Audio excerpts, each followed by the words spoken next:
Hey guys, enter the stars. In Houston, we have a problem. I was watching some flat earth videos today. I haven't given up on you guys. Just looking for the bombshell proof. Because we don't want this to be a disinformation campaign to discredit all of the work that all of us have done finding truth. But I thought I would share this experiment that I did myself to look at some of the lies that we've been told by NASA. Now, according to this website, the space shuttle flies and actually orbits at between 200 and 240 miles above the Earth. Now, there are some varying distances given, but the fact remains that it is at least 200, and all of the estimates pretty much stay within that range or go up from there. 200 to 240 miles. Now I want you to remember that number because we're going to look at this shot from the space shuttle over the Bahamas. And we're going to compare that to what we're seeing here on Google Earth. And as you can see, the perspective is exact. There is no gray area for this. This is what it is. And this is a side-by-side comparison. So, I ask NASA and I ask my subscribers and anyone who comes to this video, why are we at an elevation of only 109 miles from this perspective in Google Earth, as you can see down here in the lower right-hand corner? You can do this experiment for yourself. 109 miles is less than half of what we are told that the space shuttle is supposed to be orbiting the planet Earth at. Here's another one, a smoking gun. This is the Gulf of Cadiz, stated on this picture. Cargo bays open. There's no way the cargo bays doors would be open without this being in orbit. And here again, we have an altitude of only 57 miles. Anyway, I thought I'd share that with you guys. Take care and be safe.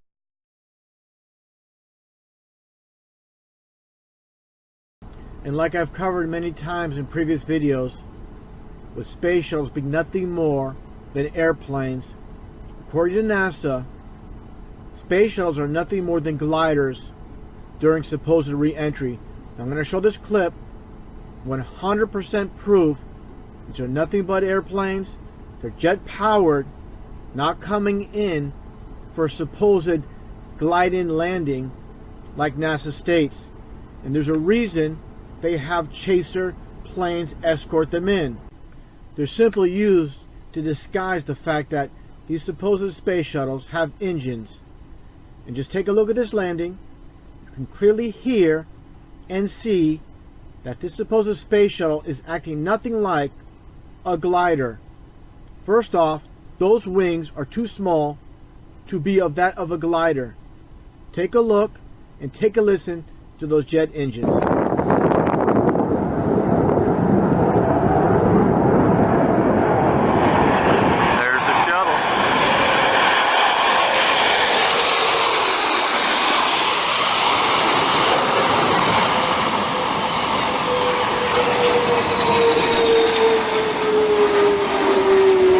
Touchdown. And as you can clearly see from this still, here's one of the two jet engines. Now, I covered this aspect before, stating how these so-called space shuttles are nothing more than airplanes. And these images here, and if you truly believe the back hatches of these space shuttles open up in space, this is completely ridiculous. Nothing more than a painting, a CGI effect. Nothing real about this. Taking a look at this shuttle being piggybacked. This space shuttle is supposedly 80 tons on top of this plane. Look how flimsy all this weight it's going to be held up by this little metal piece in the front here. Just completely ridiculous how people buy this. More than likely, this is nothing more than a prop, completely empty, nowhere near 80 tons. Probably just a couple tons, if that. Now, like I stated in my previous videos, regarding the space shuttle being nothing more than airplanes, covered this, but it needs to be again stated. How NASA states that space shuttles fly as unpowered gliders during a re-entry and landing, during descent. Now, to read off NASA's official website, again, the space shuttle flies as a glider during re-entry and landing. During ascent to rise, thrust is provided by 3 space shuttle main engines. At the base of the orbiter and the 2 solid rocket boosters, there are joined to the orange external fuel tank. The solids are jettisoned and about 2 minutes into ascent, and the fuel tank is jettisoned as the shuttle enters Earth's orbit. So there's no propellant available to the SSMEs during descending, and though the engines are still present, the shuttle remains as an unpowered glider.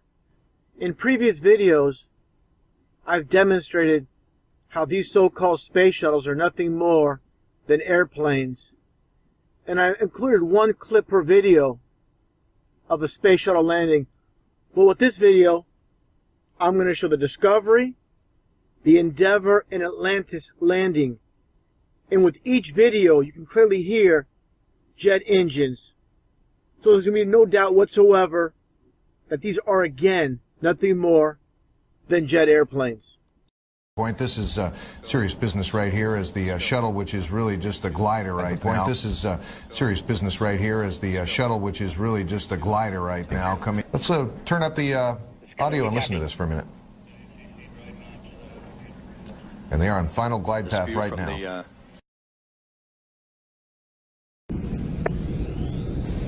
30 seconds until touchdown.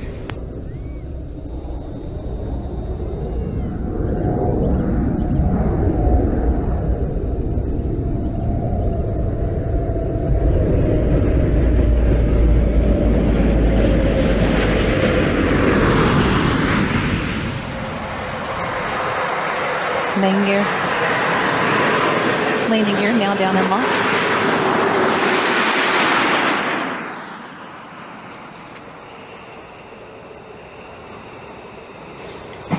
Main gear touchdown.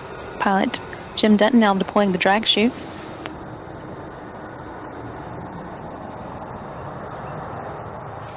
Nose gear touchdown.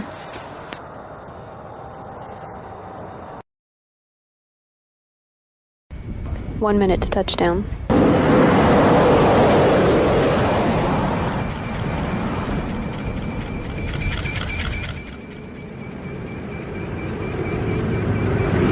Main gear touchdown.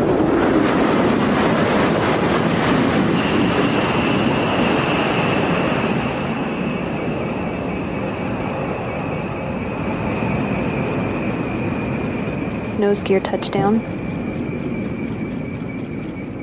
Deploying of the drag chute delayed to assess the conditions of the crosswinds on the orbiter as it rolls out on the runway.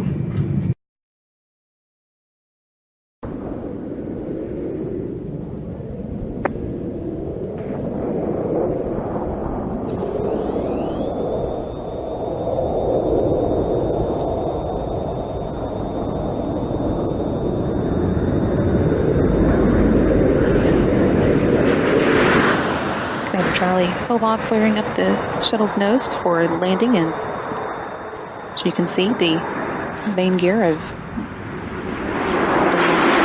place. Main gear touchdown.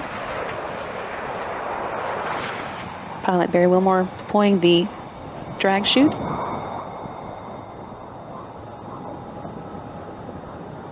Nose gear touchdown. Atlantis now rolling out on runway 33 at Kennedy Space Center.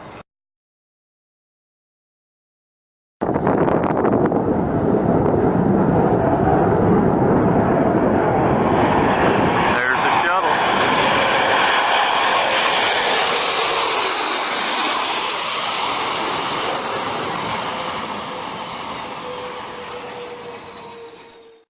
Through your career and your writing and your acting, you've inspired so many people to enter the sciences. How do you balance science with science fiction? They're both the same.